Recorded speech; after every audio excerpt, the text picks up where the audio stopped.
Hello, welcome to another tonal landscape oil painting demonstration. This is your painter in residence, M. Francis McCarthy, and the painting I'm bringing you today is called Path by the Lake.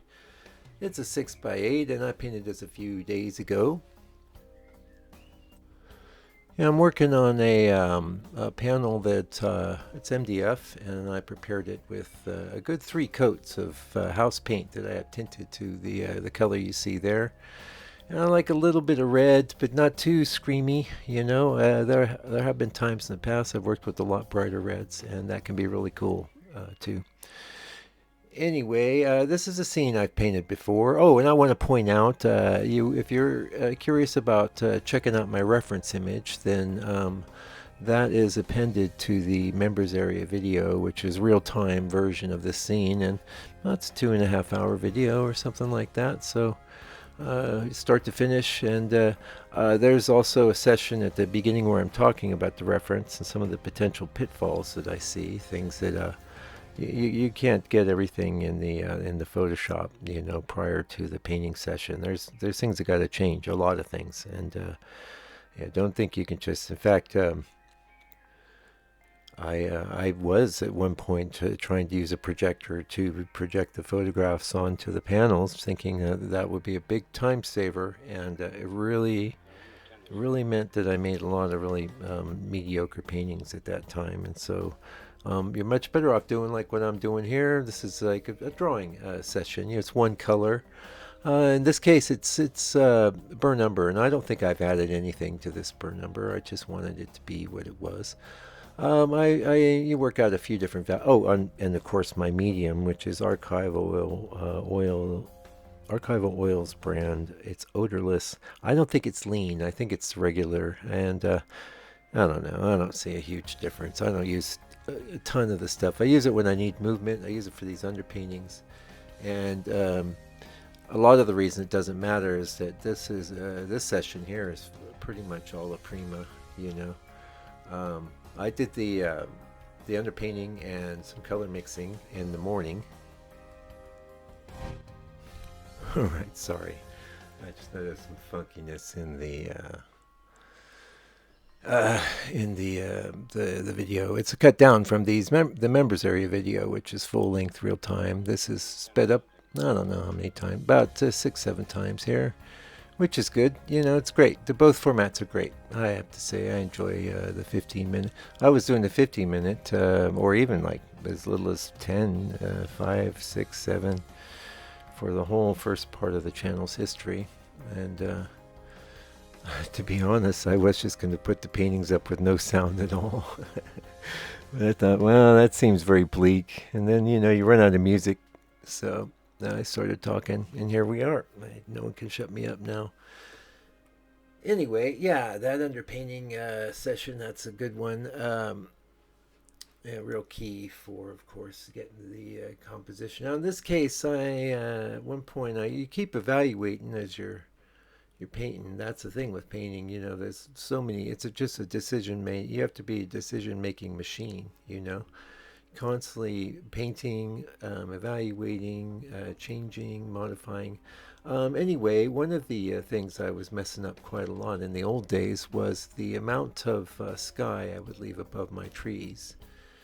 And one of the biggest problems I see when I look at my old work is that I didn't think it mattered, and I was really wrong. It really, really matters.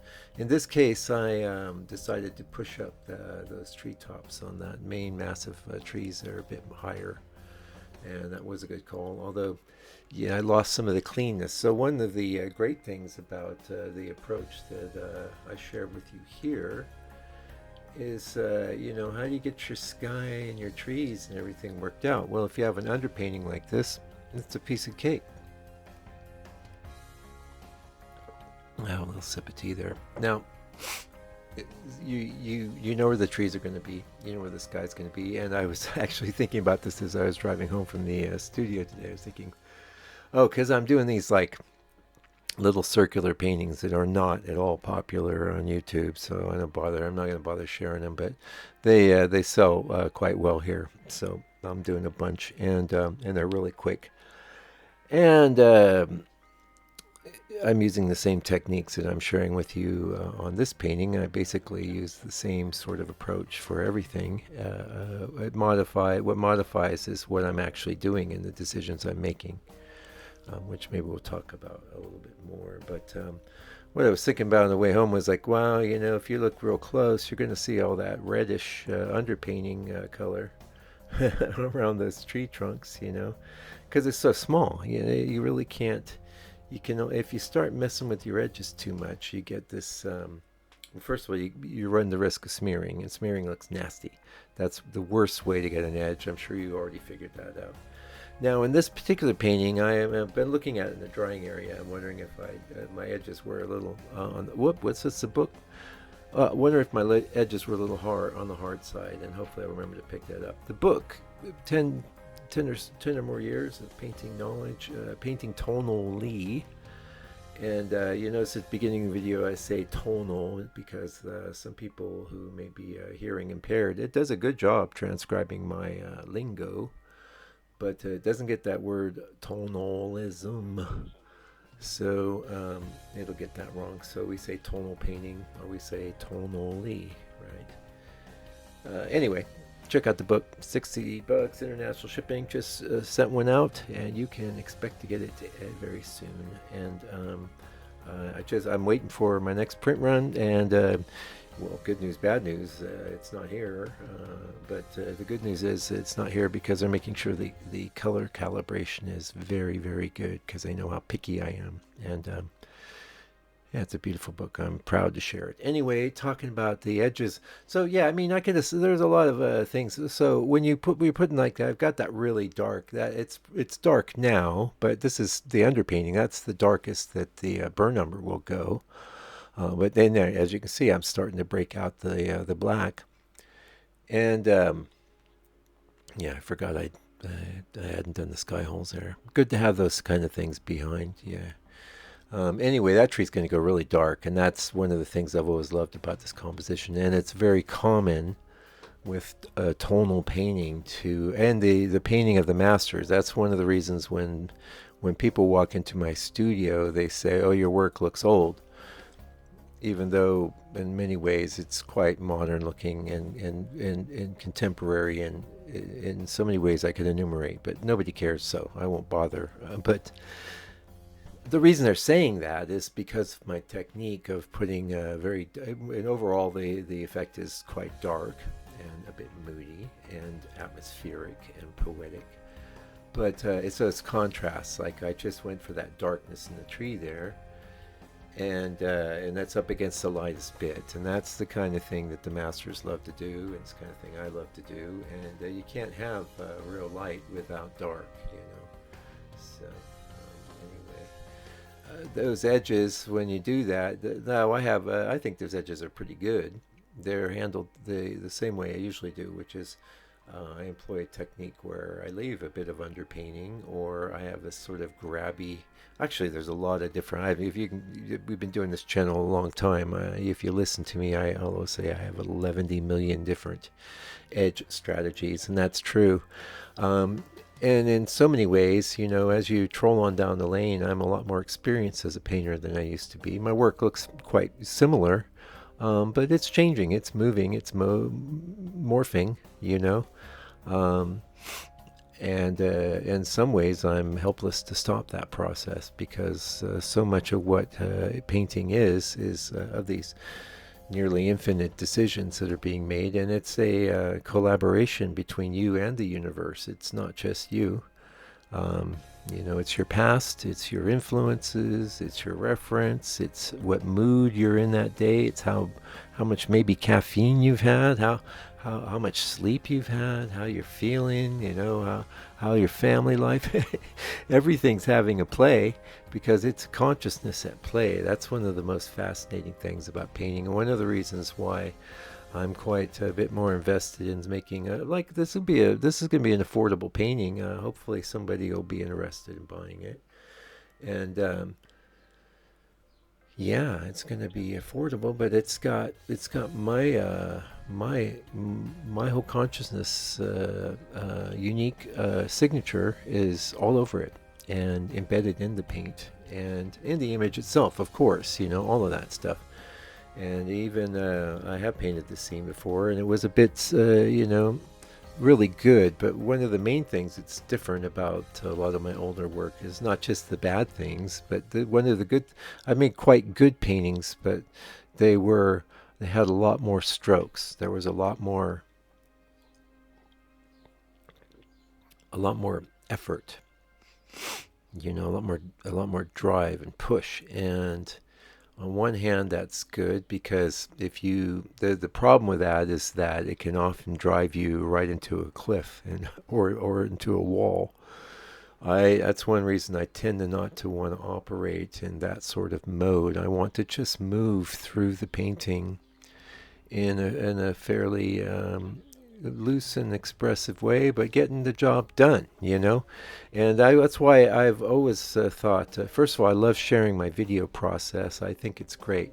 I don't spend a lot of time. I mean, I have so many videos. I mean, I have videos that no one's seen. I do a lot more videos than I can really even share. And actually speaking, I have all these circle paintings that I know that most of you don't care about. I record it anyway. It's just going to be sitting on a hard drive. And one day my dream would be to have a site dedicated to all of the videos. And another dream of mine would be to take the book and turn it into a website. But what keeps me from doing that is I don't want to do it with some sort of commercial hosting operation that's going to suck up a lot of do-re-mi. So I think I brought this up in the channel before. If you're the person that can help me realize that, I would do it. I would make it really affordable. And then the thing is, you could keep updating things and making things really interesting with like imagine there's a text website, but instead of the just a static image, when you click on it, it's the whole painting session, or it gives you the ability to jump through to different portions of the painting. Yeah. Because I think it's just fascinating to watch the paintings come together. I would be watching it even if I wasn't a painter. I just think it's really neat. And honestly, though, I could go and look up this scene. It's reversed, but it's on the channel, and you get a no prize if you find it. You can paste the link in the comments, because I might just do that. I might have a rough idea. That's one thing too. I mean, I used to be very good about photographing and documenting every painting, but now the record is the video and the screen captures. So I don't take that super high-res photo of my paintings anymore. But it's all good. It's good enough, I think. Anyway, this was a rambly. I know I'm a little late for middle of the week, but happy Halloween, right? I hope you're having a good 2020. I hope you've had a good 2024. That's about time we all start looking back, right? Looking back for me, it's always about I did some painting, and like every other year, it'll recede into the past, and hopefully I'll be alive, continuing to paint. That's really what I love, and sharing what I do, and yeah, check out that book. Book's been doing real well. That's why I got a reorder going. So got an ISBN number. We're rocking, we rolling. Yeah, maybe even trying to get in some libraries and stuff out here. Or one day it'd be nice if a real publisher picked it up. That would be cool. Then to get into more hands than mine. By the way, we just shipped book number 150. So thank you for your support. Thanks for watching. And until I come back with another video for your edification and enjoyment, do me a favor and do me a solid. Take good care of yourself, your family, all your loved ones. Stay out of trouble. God bless you and your family. And fight the power.